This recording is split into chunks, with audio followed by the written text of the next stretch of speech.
اعوذ باللہ من الشیطان الرجیم، بسم اللہ الرحمن الرحیم۔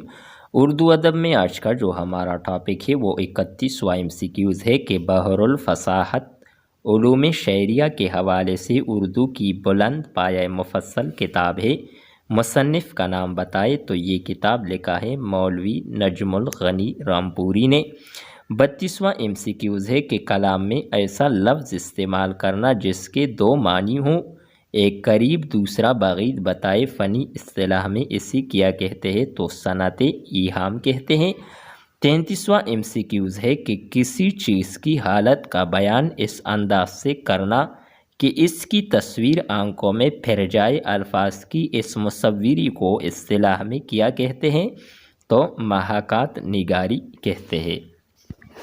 34واں MCQs ہے کہ کسی تحریر کے پیچھے مکمل شخصیت کی جلوہ گری کا نام اسلوب ہے۔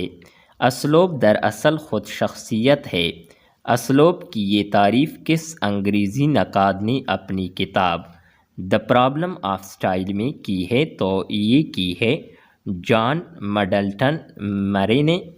35واں MCQs ہے کہ اردو قواعد کی 3 حصے ہیں، علم صرف، علم نحو اور تیسرا حصہ ہے علم ہجا۔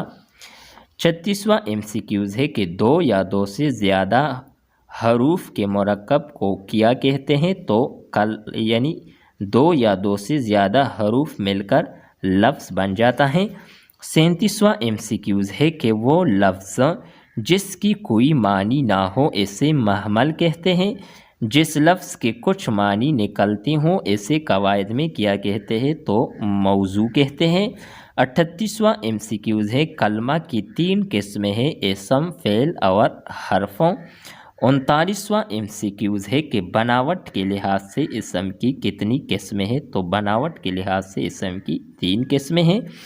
40واں MCQs ہے وہ اسم جو خود کسی کلمہ سے نکلا ہو، نہ اس سے کوئی اسم نکلے اسی کیا کہتے ہیں تو اسم جامد کہتے ہیں۔ یہ تھی ہماری آج کی ویڈیو۔ نیکسٹ ویڈیو کے ساتھ دوبارہ ملتے ہیں۔ خدا حافظ۔